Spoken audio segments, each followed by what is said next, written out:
Look around any modern city, and you see the same underlying hum of exhaustion. We are saturated in anxiety, wrestling with sudden grief, and constantly searching for a quiet corner to catch our breath when crisis hits. We tend to define peace as an absence of noise. We assume the only way to find calm is to retreat from heavy responsibilities, numb our emotional responses, or physically run away from the harsh realities standing in front of us. But treating peace as an escape route guarantees failure. No matter how far you run, the chaos and heavy burdens of human life will eventually track you down. Over 2,000 years ago, the Bhagavad Gita addressed this exact paralysis on the battlefield of Kurukshetra. The warrior Arjuna has collapsed in the mud. Entirely overwhelmed by the violent reality of the duty before him, he begs for a way out. His charioteer, Krishna, does not offer him a warm shoulder to cry on. Instead of validating Arjuna's urge to flee, Krishna sharply challenges him. He demands that his students stand up and meet a much higher standard of courage. Pushed to the brink, Arjuna asks the question that anchors the entire text. If running away isn't the solution, how does a truly wise person actually operate when the world falls apart? How do they sit, speak, and move through total disaster without breaking? This reveals the central premise of the Gita. True psychological stillness is not forged by isolating yourself on a silent mountaintop. It is built directly in the center of a bloody, inescapable battlefield. Krishna answers by defining the Sthitaprajna, the person of steady wisdom. This is the text's precise blueprint for the fully evolved human mind. To explain how this person behaves, the Gita uses a specific image. When the environment becomes overwhelming, the sage withdraws their senses from chaotic stimuli, exactly like a tortoise pulling its limbs into its shell. It isn't a forceful suppression of emotion. It happens naturally when the situation calls for it. A second image describes their internal state. They are like a lamp in a windless room. They remain completely undisturbed by sudden misery, and they refuse to be intoxicated by unexpected happiness. The Sthitaprajna is not an unfeeling statue numb to the world.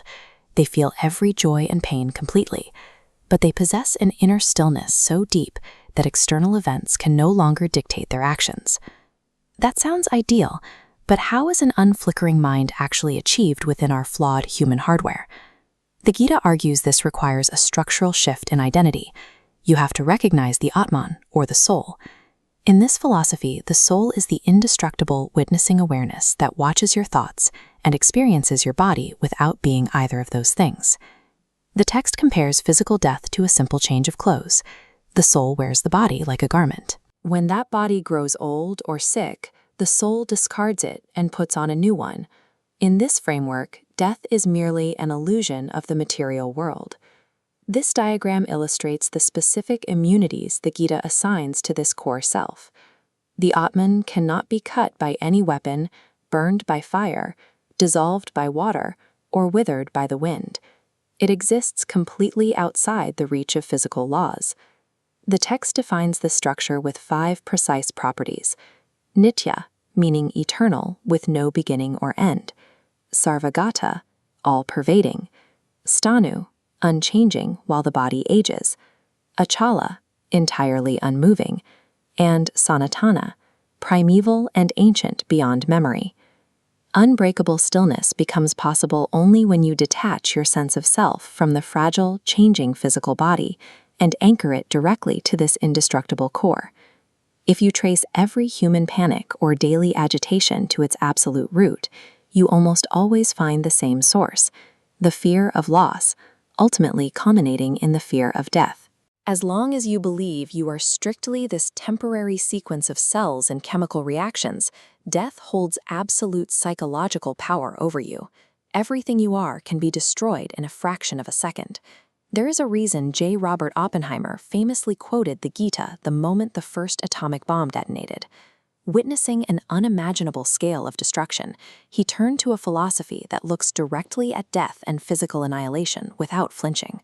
When your identity shifts to the eternal soul, death loses its absolute authority. And once the ultimate fear is dismantled, the foundation holding up all of your everyday anxieties simply crumbles. Looking at this diagram, we can strip away the ancient mysticism and ask a very practical question. Who are you beneath the job title, the bank account, the shifting personality traits, and the daily fears? Beneath all the roles you play, there is a solid, untouched core. This brings us back to the Gita's great paradox. The fully evolved human being does not hide from the world. They engage fully with all of its chaos and pain, anchored securely by the certainty of their indestructible nature. So consider this. If you knew with absolute certainty that your core self could not be harmed or destroyed by anything the universe throws at it, what specific daily fear would you drop right now? Even a momentary glimpse of that witnessing awareness changes how you interact with loss. It is the first required step to becoming an unflickering lamp in a chaotic world.